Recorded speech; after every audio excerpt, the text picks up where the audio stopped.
ายดีทุกคนกะอย่างที่เห็นดังต้นคลิปแล้วเนาะมื้อนี้หันตุกจะพามาเฮ็ดซาลาเปาใส่ถั่วดำกินแซ่บๆเลยเนาะทุกคนเนาะอย่างที่เห็นนี่ก็คือจะแม่นถั่วดำซึ่งมื้อนี้หันตุกจะเลือกเป็นถั่วกระป๋องสำเร็จรูปที่ว่าเขาจะต้มมาแล้วแบบนี้เด้อทุกคนเด้อก็อาจจะมี2ยี่ห้อเนาะที่ใส่ก็คือสีก็อาจจะตัวหนึงก็อาจจะเป็นแบบบ่ได้ดำหลายเนาะก็คล้ายๆกันกับถั่วแดงแล้วก็จะมีตัวหนึงที่ว่าสีดำแท้ๆแบบนี้ซึ่งแต่ตุกก็จะเอามาผสมกันนั่นแหละเนาะทุกคนเนาะนี่ก็คือใส่วัตถุดิบที่ว่าตัวเองมีอยู่ในตู้หรือว่าติดครัวเรือนเฮาไว้อยู่แล้วสินะทุกคนก็เลยจะเอามาเฮ็ดเนาะซึ่งก็จะเทออกแล้วก็จะมาล้างน้ำสะอาดเพื่อว่าจะเอาน้ำเมือกที่ว่าเหนียวๆที่ติดกับถั่วหันออกเนาะทุกคนเนาะก่อนที่ว่าเราจะเอาไปเฮ็ดในขั้นตอนต่อไปเนาะ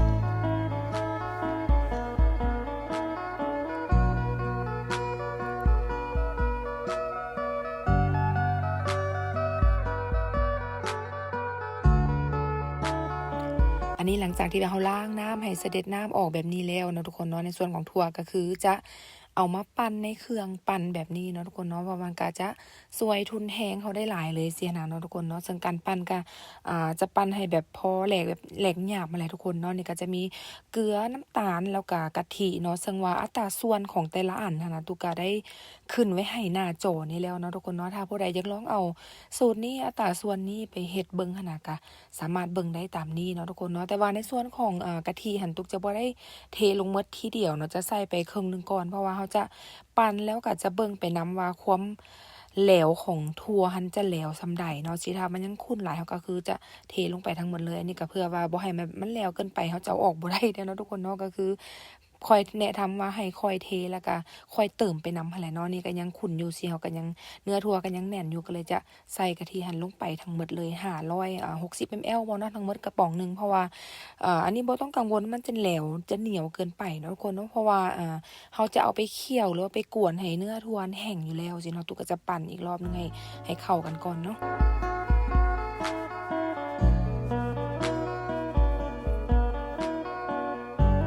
อันนี้หลังจากถั่วที่ว่าเขาปั้นแล้วก็จะได้ประมาณนี้เนาะทุกคนเนาะนี่ก็จะอาจจะมีเนื้อถั่วเป็นแบบหยาบๆอยู่นำเพราะว่าเขาถ้าว่าเฮ็ดแบบเละเกินไปมันกลิ่นมันก็บ่ปานใดเนาะทุกคนเนาะถ้าว่ามันจะมีเนื้อถั่วกากถั่วเนี่ยเวลาเขาหย่ำมันก็จะแซ่บเนาะนี่ตัวก็จะเอามาใส่ในหม้อเพื่อว่าจะกวนซึ่งว่าการกวนนั้นก็แนะนำให้ใช้เป็นไฟกลางนั่นแหละทุกคนเนาะถ้าใช้ไฟแห้งเกินไปมันก็จะเฮ็ดให้ถั่วไหม้ติดก้นหม้อมันจะมีกลิ่นขิวได้เนาะนี่ตัวก็จะค่อยๆเคี่ยวหรือว่าค่อยๆกวนไปจนกว่าถั่วหันจะแห้งอะไรเนาะทุกคนเนาะเพราะว่าเราใส่กะทิไป560 ml ก็หลายเติบเนาะนี่ก็เลยต้องเคี่ยวค่อยเคี่ยวไปจนกว่าถั่วหันจะแห้งจนแบบปั้นได้เนาะ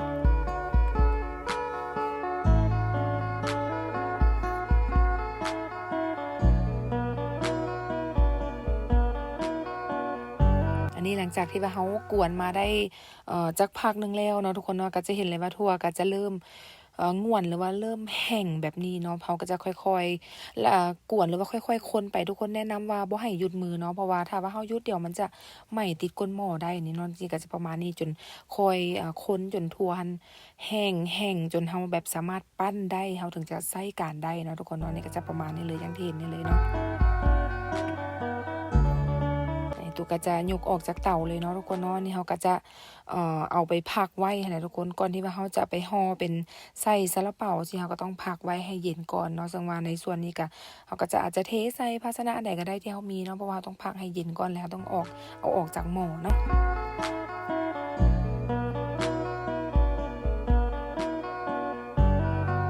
หลังจากที่ว่าเราได้ในส่วนของถั่วแล้วเรียบร้อยใส่แล้วนะทุกคนเนาะอันนี้ก็คือสเต็ปต่อไปก็จะมาเบิ่งใน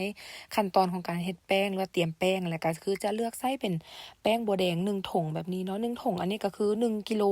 พอดีเลยเด้อทุกคนแต่ว่าเราจะบ่ได้เทลงทั้งหมดเนาะก็คือจะใส่1เอิ้นว่าใดครึ่งถุงก่อนเนาะจะเทลงครึ่งถุงอีกครึ่งหนึงเราก็จะจงไว้เพื่อว่าจะไปมิกซ์หรือว่าไปผสมในสเต็ปต่อไปเนาะนี่ก็คือที่อันนี้ก็จะเป็นยีสต์เราก็จะใส่ประมาณ1บวงแกงบวงพูนๆแบบนั้นเลยเด้อทุกคนแล้วก็จะมีในส่วนของนมจืดก็ประมาณ400 ml ประมาณนั้นเนาะก็คือจะเอามาเทหรือว่ามาคลุกเข้าให้เข้ากันกับแป้งกับยีสต์ให้ดีเนาะทุกคนเนาะ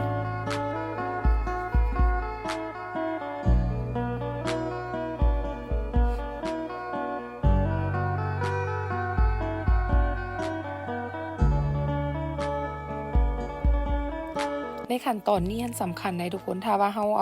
ปริมาณของแป้งของยีสต์แล้วก็ของนมที่เราใส่ลงไปมันบ่ได้ปริมาณหรือว่าบ่ได้ตามสัดส่วนหั้นน่ะทุกคนก็คือแป้งขนมเอิ้นว่าแป้งซาลาเปาเนาะมันก็จะบ่ฟูบ่ฟูบ่แดงบ่งามเด้ทุกคนขั้นตอนในการผสมแป้งผสมยีสต์แล้วก็นมในขั้นตอนนี้ถือว่าแบบสำคัญหลายเนาะนี่ก็ถ้าว่าผู้ใดอยากเฮ็ดหลายกว่านี้ก็อาจจะเพิ่มไปในอัตราส่วนนี้แต่ถ้าว่าเฮ็ดในอัตราส่วนนี้ก็คือแนะนำให้ประมาณอัตราส่วนนี้ก็คือจะได้ออกมาเป๊ะเลยเนาะนี่ตุ๊กก็จะคนคลุกเข้าแบบให้ทั่วแล้วประมาณนี้เราก็จะพักไว้เนาะในขั้นตอนของแป้งส่วนนี้เนาะทุกคนเนาะก็อาจจะหาผ้าหรือว่าอันใดก็ได้มาปิดไว้เนาะแต่ว่าตรงกระใส่เป็นแผ่นแรปแผ่นห่ออาหารแบบนี้เราก็จะพักไว้ประมาณชั่วโมงครึ่งชั่วโมงครึ่งประมาณนั้นเนาะนี่ก็จะพักไว้ก่อนในส่วนของแป้งขั้นตอนนี้เนาะ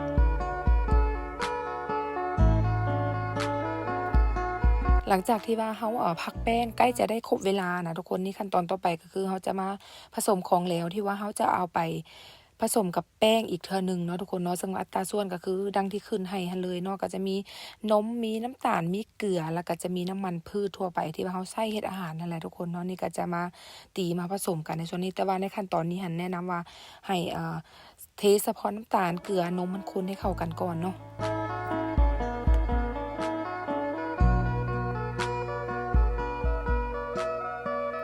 แล้วอันนี้ก็คือหน้าตาของแป้งที่ว่าเราผสมไว้หรือว่าเราพักไว้1ชั่วโมงครึ่งประมาณนั้นทุกคนจะมาเห็นเลยแป้งก็จะฟูๆเป็นใยแบบใยเป็นใยแบบนี้หั่นแหละทุกคนเนาะนี่เพราะว่าทุกหั้นใช้วิธีที่ว่าเราค้นเอามันก็จะได้ประมาณนี้ทุกคนแต่ถ้าว่าผู้ใดบ่อยากใช้แบบมือค้นมือหยังคะนวดเอาก็คือไปใช้เป็นเครื่องปั้นเลยก็ได้ในขั้นตอนนี้แป้งมันก็จะฟูจะเป็นใยหลายกว่านี้อีกเด้ทุกคนเนาะนี่ก็คือในตรงใช้วิธีที่ว่าเราใช้มือใช้ด้ามคนก็จะได้ประมาณนี้เนาะนี่เขาก็จะมาเทในส่วนของแป้งอีกครึ่งหนึ่งที่ว่าเขาจงไว้หั่นแหละทุกคนเนาะนี่ก็จะมาเทรวมกันกับแป้งที่ว่าเขาผสมไว้แล้วเนาะนี่แล้วก็จะเทในส่วนของของเหลวที่ว่าเขาผสมไว้หั่นลงไปน้ำแล้วก็น้ำมันพืชก็คือจะมาเทใส่ในขั้นตอนนี้เนาะแต่ว่าในสเต็ปนี้ทุกคนก็คือเอ่อช่วยทุนแรงเราได้หลายก็คือจะเป็นเครื่องที่ว่า เครื่องตีแป้งปั้นแป้งแบบนี้เนาะเพราะว่าถ้าว่าไส้แห้งเขานวดหันได้บ่ก็ได้คือกันได้ทุกคนถ้าผู้ใดบ่มีเครื่องปั้นแต่ว่ามันก็ค่อนข้างที่ว่าจะไส้แห้งหลายเนาะนี่ตุกก็ไส้เป็นเลือกไส้เป็นเครื่องปั้นแบบนี้มันก็จะทุนแรงเราก็จะบ่ได้เมื่อยมือบ่ได้เจ็บแขนนั่นแหละทุกคนเนาะนี่ก็คือค่อยๆปั้นไปจนกว่าแป้งมันจะจะนวลจะเนียนเข้ากันดีแล้วทุกคนเด้อ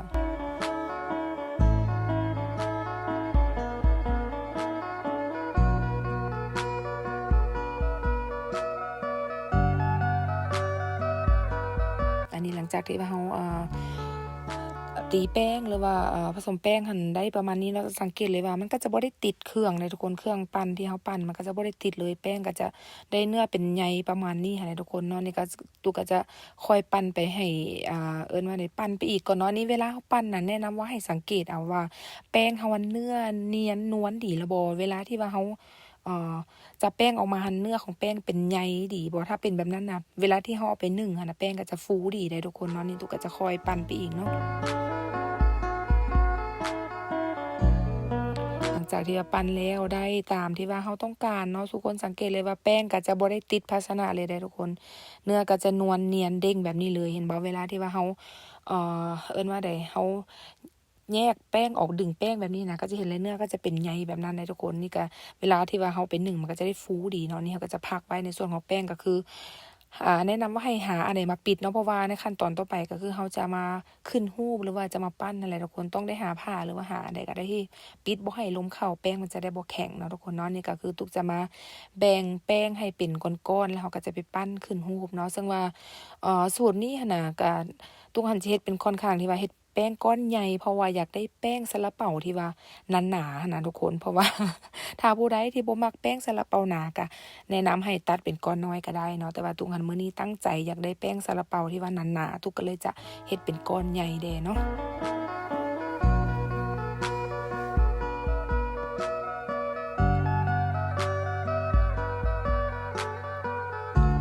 อันนี้หลังจากที่ว่าเราตัดแยกแป้งหรือว่าแบ่งเป็นก้อนๆเรียบร้อยแบบนี้แล้วเนาะทุกคนเนาะเราก็จะมาขั้นตอนต่อไปก็คือจะมาขึ้นรูปมันแหละทุกคนแล้วก็จะมา มาห่อเนาะห่อใส่กับไส้ที่ว่าเฮา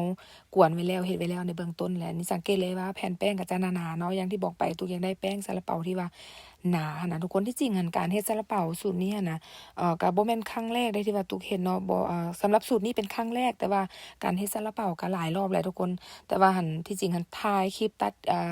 คลิปไว้แล้วแต่ว่าก็ยังบ่ทันได้มาลงเสียงลงหยังเทื่อแต่ว่ามื้อนี้หันทันเอาตัวนี้ก็เลยมาเฮ็ดสูตรนี้ให้เบิ่งก่อนเนาะเป็นไส้ใส่ถั่วดำแบบนี้เนาะแต่ว่าเดี๋ยวคลิปวิดีโอหน้าๆต่อไปหันนะตุกก็อาจจะมีเป็นไส้เฮ็ดเป็นไส้อย่างอื่นอย่างไส้หมูใส่ไข่หรือว่าไส้หมูแดงเนาะเพราะว่าตุกก็เคยถ่ายไว้แล้วเดี๋ยวตุกก็จะมาตัดเป็นคลิปวิดีโอให้ได้เบิ่งแต่สำหรับมื้อนี้หันจะมาเฮ็ดให้เบิ่งหรือว่าสาธิตให้เบิ่งการเฮ็ดซาลาเปาใส่ถั่วดำแบบนี้ก่อนเนาะนี่ก็คือจะใส่เป็นแผ่นฟอยล์เด้อเป็นจอกที่ว่าเราใส่เฮ็ดคัพเค้กนั่นแหละทุกคนเนาะนี่ก็จะมาห้องด้วยแบบนี้เวลาที่เราไปนึ่งมันก็จะได้แบบซาลาเปามันก็จะได้ขึ้นรูปงามหั่นล่ะเนาะอันนี้ก็จะประมาณนี้สำหรับส่วนไส้นะทุกคนมักหน่อยมักหลายนี่สามารถใส่ได้เด้อเนาะนี่ก็ตุกก็ใส่ไปหลายเติบเพราะว่าจะเฮ็ดก้อนที่ว่าใหญ่เติบเนาะนี่ตุกก็จะค่อยๆจีบให้เบิ่งแล้วก็ห่อให้เบิ่งจะห่อไปจนกว่าหมดแป้งที่ว่าเราผสมมาแหละเนาะทุกคนเนาะตุกก็จะค่อยๆห่อไปเนาะให้สังเกตเบิ่งว่าเฮ็ดแนวใดเนาะ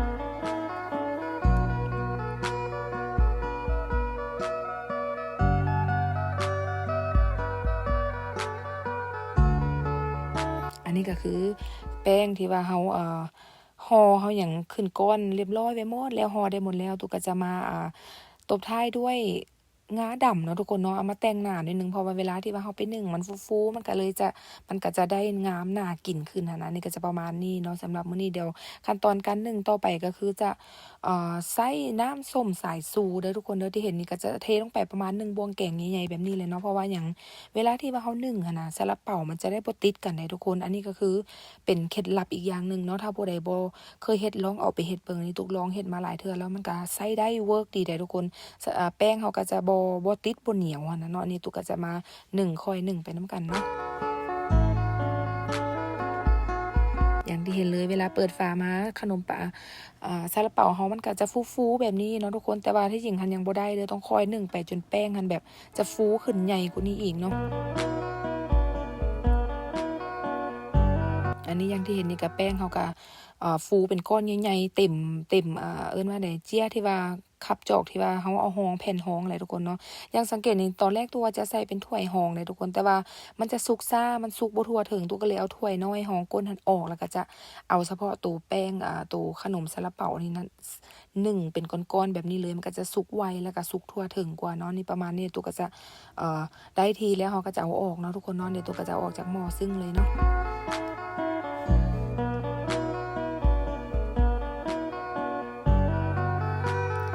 หลังจากที่เราออกมาแล้วก็คือจะมาจัดจานให้สวยงามอะไรทุกคนเนาะนี่ก็คือขั้นตอนสุดท้ายแล้วพร้อมที่ว่าจะกินจะเสิร์ฟแล้วเนาะสำหรับการเฮ็ดขนมเปา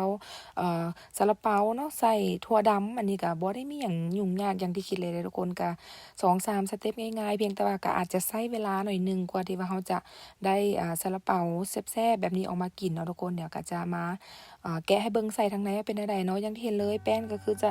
นุ่มเหนียวแบบนี้เลยนะทุกคนใส่ก็ล้นๆเยิ้มๆแบบนี้เลยเนาะนี่ก็สำหรับการเฮ็ดซาลาเปาใส่ถั่วดำมื้อนี้นะทุกคนถ้าผู้ใดอยากลองเอาสูตรนี้ไปเฮ็ดนะก็ลองเฮ็ดตามสูตรตามอัตราส่วนที่ขึ้นให้หันเบิ่งเนาะแล้วรับรองว่าจะได้ซาลาเปาใส่ถั่วดำที่ว่าหอมแซ่บแป้งเด้งๆแบบนี้แน่นอนเนาะสำหรับคลิปนี้ก็ต้องฝากไว้ประมาณเท่านี้นะทุกคนเนาะขอบใจทุกคนหลายๆที่ว่าเข้ามาให้การรับชมแล้วก็สนับสนุนช่องของตุกกี้ in USA ตลอดมาเลยเนาะแล้วก็คลิปหน้าหรือว่า EP หน้าจะมีหยังมาต้อนมาฝากก็อย่าลืมเนาะกดติดตามกด Subscribe กดกระดิ่งหรือว่ากดคอมเมนต์เพื่อว่าเป็นกำลังใจให้กับเจ้าของช่องแน่เนาะแล้วจังได๋เฮาก็มาเจอกันใหม่ในคลิปหน้าใน EP หน้าว่าจะมีหยังมาฝากก็ต้องคอยติดตามเด้อทุกคนเด้อสำหรับ EP นี้ก็ต้องลาไปเพียงเท่านี้เนาะ